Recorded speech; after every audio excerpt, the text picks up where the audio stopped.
నమస్తే welcome to metro ఉదయం news.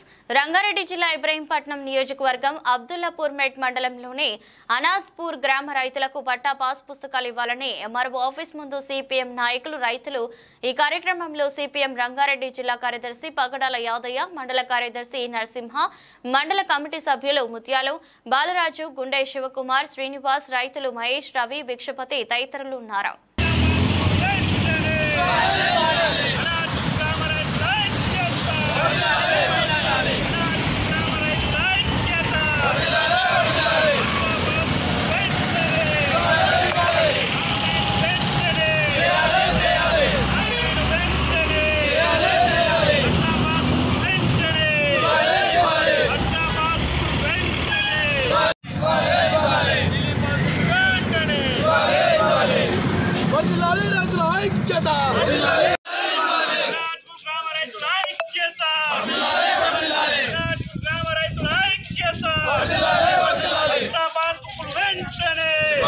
అది భారత కమ్యూనిస్ట్ పార్టీ మార్క్సిస్ట్ మాత్రమే మనకు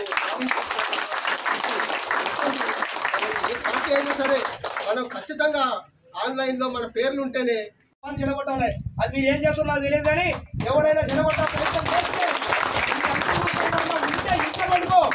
పండుకుంటే ఇంట్లో పండుకో, బయటికి రాకుండా పర్లేదు. కానీ మాకు వచ్చి నీతులు చెప్పి మమ్మల్ని ఖరాబ్ చేస్తే ఊపుకునేది పత్రం మీరు అందరూ ఉంటారో తెలియదు కానీ రేపు చూస్తాం మీ సంగతి కూడా. అందుకని అట్లా చెప్పాలి. ఇంకా ఇలా చెప్తున్నా వేళ సాగుంది ఊళ్ళో ఇంకొంతమంది డ్యూటీలో లక్షల ఎకరాల భూములు ఆ రకంగా పెద్ద ఎత్తున భూములను వాళ్ళ పేరే వాళ్ళ భూములు కాస్తూనే మనం ఉండేది, వేరే పట్టదారులుగానే వాళ్ళు ఉండేది, కాస్తుదారులుగా మనం ఉండేది. అవునా కదా? మన తెలంగాణ ప్రాంతాల్లో ఏముండే, నిజాము పేరుతోటేమో భూములు ఉండేది, కాస్తులు ఎవరు ఉండేది, రికార్డులు ఎక్కించాలి. మా భూములు మా పేరా, మా భూములు మా పేరా, మా భూములు మా పేరా, మా భూములు మా పేరా.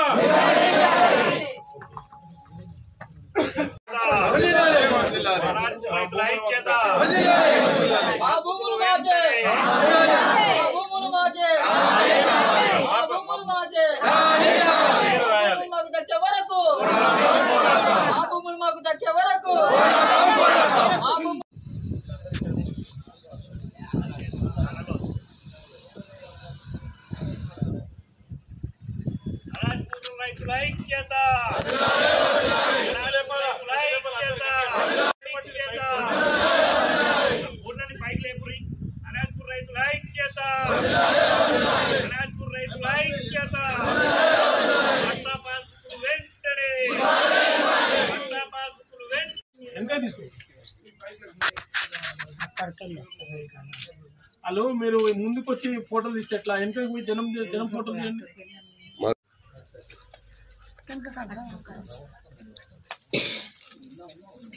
శీలక భూమి పేదలకు పంచినటువంటి పరిస్థితి. అప్పటి నుంచి ఇప్పటి వరకు వాళ్ళకు పాస్బుక్లు, అదే రకంగా సర్టిఫికెట్లు, అదే రకంగా అన్ని రకాల రికార్డు ఉన్నప్పటికీ కొత్త పాస్బుక్లు ఇవ్వకుండా పెండింగ్ పెట్టారు.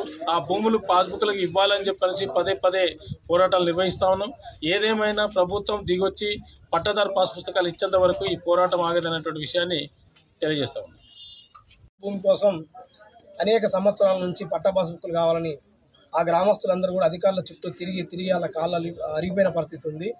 కాబట్టి ఇప్పుడు మేము సిపిఎం పార్టీగా, మా సిపిఎం పార్టీ ఉన్నది, ఎర్ర జెండా ఉన్నది, పేద ప్రజల కోసం ఎక్కడ సమస్య వస్తే అక్కడ వెళ్ళి కొట్లాడమే. కాబట్టి ఖచ్చితంగా అనాజ్పూర్ గ్రామస్తులకు అందరికీ కూడా పట్టా పాస్బుక్లు వచ్చేంత వరకు, ఎందుకంటే పట్టా పాస్బుక్లు వస్తే ఆ ప్రభుత్వం పోయిన ప్రభుత్వం గుర్తించింది వాళ్ళ కనీసం పట్టా పాస్బుక్లు అందరికీ రైతు బంధు ఉంది, రైతు బీమా ఉంది, అనేక సౌకర్యాలు ఉన్నాయి. అవన్నీ కూడా కోల్పోతున్న పరిస్థితి కూడా ఉంది.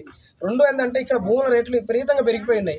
ఈ రోజు ఇక్కడ భూమి కొనాలంటే 5-6 కోట్లకి ఎక్కడ పోతున్న పరిస్థితి ఉంది. అంటే ఇంత ఖరీదైన భూముల్ని ప్రభుత్వం ఎప్పుడు పడితే అప్పుడు అప్పనంగా లాగేసుకుందామన్న ఉద్దేశంతో ఈ రైతులకు పట్టా పాస్బుక్ ఆన్లైన్ తీసేసి పెట్టింది. అందుకని ఇట్లా ఈ ప్రభుత్వాలు ఓట్ల కోసం రాజకీయాలు చేస్తే కుదరదు. వీళ్ళకి పట్టా పాసులు ఇచ్చేంత వరకు సిపిఎం పార్టీకి అండగా ఉంటుంది. వీళ్ళు ముందు భాగం నిలబడుతుంది.